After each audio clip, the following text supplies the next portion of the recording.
about them. We are all like gardens. I know many of you have your own gardens of various sizes. Some it's just a couple of vegetables in the back. Others it's an herb garden for seasoning of your food. And still others of you have orchards, it seems, in which you grow many, many things. But regardless of whether you own a garden or not, I think many of us understand how they operate. Typically, you start off with seed. You go out and buy what you want to plant. You then prepare the soil in which you're going to plant that seed, cultivate it properly, and then you give it things like water. You make sure they get enough sun, but not too much. And above all, you make sure you give that plant time, because you can't rush it. You can't make it flower any faster. You can't make it mature or make the things it produces grow any quicker than what it's going to do. But you can nurture it and give it the best chance to produce the fruit it is meant to produce. But sometimes unwanted things show up in a garden, right? It seems like after every rainstorm, something finds its way in, some weed or something you don't want. And it's funny, because it's like, hey, I didn't plant that. Why does it show up? It just seems to overgrow and just keep coming back. But yet it is the task of the people that tend it to take those out. Make sure those plants have freedom to grow and not be strangled out by some weeds. So in the same way, we too are like these gardens. Things have been planted in us. We've been given a foundation of some sort. We've been nourished by friends, family, and by our Father in heaven. We've been given what we need, but yet things still pop up in our lives. Impatience, some frustrations, maybe a bit of anger or disappointment. Things that can strangle out other things. Things that are good to get rid of. And so it is with encouragement today that we look at God, the heavenly gardener, and how he helps us out in tending our lives and the things that grow in it. Now, Isaiah had an interesting passage as he had a message from the Lord, and he used an image of a garden to convey God's message. It was quite interesting. He started off by saying it was a love song for one who owned a vineyard. And then Isaiah goes through this very detailed description of this garden and the labors that went into producing it. So it says, this unnamed gardener digs up the land, clears it of stones, cultivates it, plants the most choice of vines in it, begins growing a vineyard. The person puts a watchtower in it to be able to survey the land and watch out for things that would dare to come into it. Not like deer ever come into gardens, right? The person also cuts out a wine press to have on site so those grapes can be made into wine as soon as they are ready to go. Every preparation this person could have made has been done. But there's a problem. When they go to look for good fruit, they find only bad fruit. The problem has been put before this gardener. Something's not right. And this is where Isaiah switches in his way of delivering his message. All of a sudden, he goes from telling a story to now wanting the audience to be involved in the assessment of the story. And so Isaiah says, hey, you dwellers of Jerusalem and you people of Judah, judge between this gardener and this garden. And he begins to describe, what more could I have done for this garden? I mean, I cleared it of stone. I gave it the best chance to produce. I built a watchtower to watch out for things that would munch on my fruit. I've done everything I could. What more could I do? To Isaiah's audience, the answer is clear and without really any question. You've put time, energy, and resources into something that isn't going to return. God bless you. And it hasn't returned for you. And in the ancient times in which survival is of the utmost importance, you can't waste resources on things that don't produce.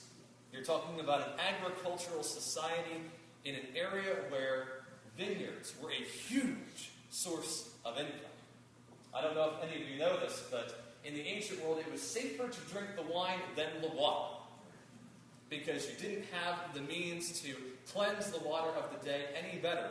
But you could produce wine that wasn't very alcoholic, so children to adults alike could consume it without really much risk of having their tummies get upset or anything of the like.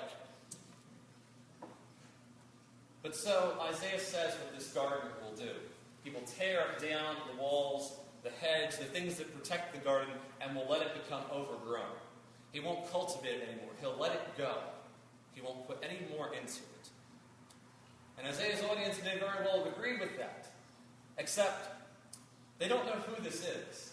Isaiah never said who the gardener is until the very end, when he reveals who it is. It is said, "I will command the clouds not to rain on it." I don't know many farmers that have the ability to command the weather. So all of a sudden it's apparently clear who this person is and who the gardener is. It is God who has planted and laid a foundation for all of us, for humanity. And he has looked for good fruit and not found it. And through Isaiah's message, God's people have been invited to pass judgment not upon some arbitrary gardener, but upon themselves. Now you could probably say, "Wow, Pastor, what kind of vacation did you have that you come back with that?" But to me, I find encouragement, not just condemnation in this passage, because first and foremost, God has made us his utmost important gardener, hasn't he? He's given us an entire world in which to sustain us, to let us live, to give us the best opportunity to not only serve each other, but to serve God faithfully. He's taken careful preparation to do things for us so that we have the best chance to produce good fruit. And above all, he has looked for good fruit. He's not looking for bad fruit in our lives. He's looking for good things. He's optimistic when he looks into our lives and into our souls. So to me, I see a lot of hope from God. That he's not out to get us. He's actually looking for us to succeed, and in a good way at that. Now, on the condemnation side, I think it's also good for us to kind of hold that in our minds as well. That we're not just off the hook at all times, but that we should be caught in the reality that we are made to be accountable, and that we shouldn't waste resources of other people, much less God's. So it is good for us to remember that God nourishes, but also looks for good fruit in our lives. God's Son also talked about fruit at times. And so in this morning's passage found in Matthew, Jesus is talking about some false prophets, but uses an illustration of fruit to describe how to assess people. Jesus did this quite often, in which he would use a very easy illustration, something his audience would know. Fruit. Oh, okay, we know how to look for good fruit, because if we pick bad fruit, we know it a few minutes later. It's not very good. And so Jesus teaches his audience about how to assess who false prophets were. What he's speaking about goes all the way back to the Old Testament and to the prophets back then, because the basis of this entire conversation is that Jesus wants you to know that there are true and false prophets, true and false teaching. And so he gives a way to discern the difference between the two and how that happens. God bless you. And so Jesus says, you will know them by their fruit. I think in the modern world we have similar sayings, don't we? You want to see, if someone says something, you want to see the evidence, right? You want to see the works. And so you want to see confirmation that what they're saying is shown in how they live and what they do. And not just when you're watching, but when they are out and about and doing everything normal. And for me, there's an encouraging thing here that Jesus says. Because I'm one that also can doubt sometimes how good I am. And in here I find some encouragement for those of us that may have some self-doubt from time to time. He says, a good tree cannot produce bad fruit, and a bad tree cannot produce good fruit. Hear that again. A good tree cannot produce bad fruit, and a bad tree cannot produce good fruit. So to me that doubts from time to time how good I am, Jesus is saying directly, hey, if you're producing good fruit, you know what you are. At the moment, you are a good tree. So don't try and argue with me that you're not good enough for me, because if what you're producing is good, then you know what you are. Now, on the flip side of that, if we find ourselves in a season in which we're producing bad fruit, I think there's some encouragement still, because Jesus uses a living organism to describe something that produces bad fruit. Think about it. For those of us that have gardens, are there times in which we find a plant that's not doing so hot? It's not doing well. Maybe it got too much sun. It was overwatered. Or maybe an early frost came and took a bite out of it. Or maybe a rabbit or a deer. But sometimes with enough care, something that was bad or was not producing very well can have a chance to come back. And what was a bad fruit, a bad tree, a bad plant, can produce good fruit yet again. Both in the Old and New Testament, I see this all the time coming from God.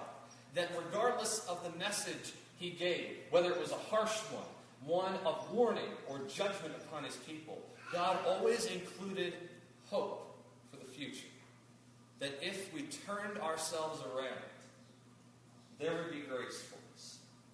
We see that especially with Jesus coming to the earth, saying, if you turn and follow me, there will be forgiveness and eternal life. And so I find great hope that Jesus says, you will know people by their fruit, but fruit comes in seasons, which means there's a chance to change bad fruit to good fruit.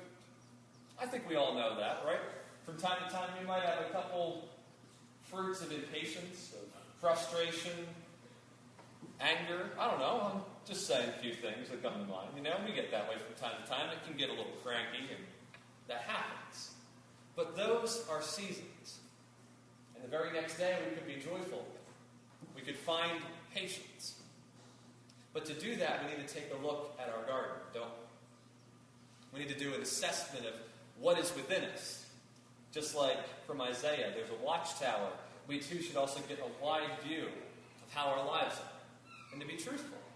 Because just like in a real garden, you see a weed or something that's not meant to be there, so too we should do an inventory to see what's going on in us, what's growing in here, so we can figure out what needs to be pulled out and how best to handle it. And so it is my encouragement that let's be good tenders to our own garden.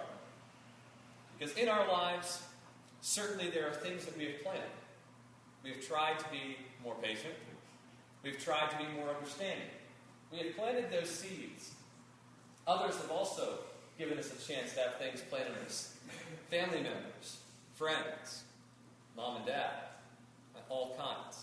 They have given us things that we hold within us that have grown up over the years, but there are also things that find their way in. Some things that we don't want.